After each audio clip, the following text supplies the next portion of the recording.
All right, happy Easter, y'all. I'm going to give you 5 things you need to know about the start of the MLB season, things you probably didn't know or things you should know, things you should keep in mind as you go forward with gambling. We're going to start with teams in the East. We're going to go Central and then hit 2 in the West. I'm going to make this as quick as possible. Let's start with the Red Sox.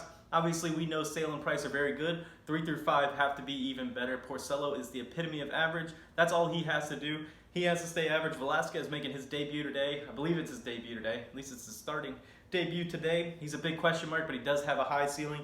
And then Mr. Brian Johnson, again, he just has to be average, but they have to be able to get through that bullpen. Their bullpen so far has been pretty weak to start the season. Kimbrel has been great, Kimbrel's been great, but the middle of the pack hasn't been very good. Lots of walks, missing the zone. They have to be a lot better.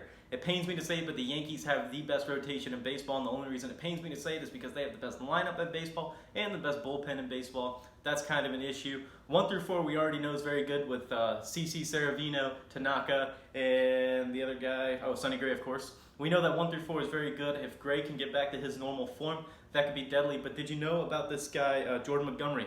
He's been very good for them so far. He's a very young kid. He had a great spring last year, had a good spring this year. I think he was in the bullpen last year. He's a stud. He's got a good mix of pitches. He's very good. He's going to be the best number 5 in the league, and his ceiling is tremendously high. I think he's going to be very good. And then obviously we know that bullpen is very strong in that offense. It's just not fair.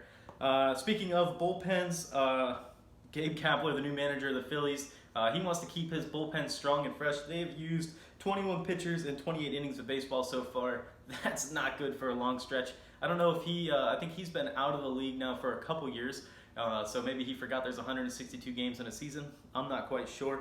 Out west, the Giants have taken care of the Dodgers. They've taken care of them, taken 2 of 3 so far. That's pretty good. Unfortunately, that's about all they're going to get. That's the most fun that the fans will have this season. They have no no Bumgarner. They have no bullpen help on the way. Unfortunately, this team's not going to be very good. They'll be fun to watch, but I don't think they're going to be very good. They should be going downhill fairly quickly.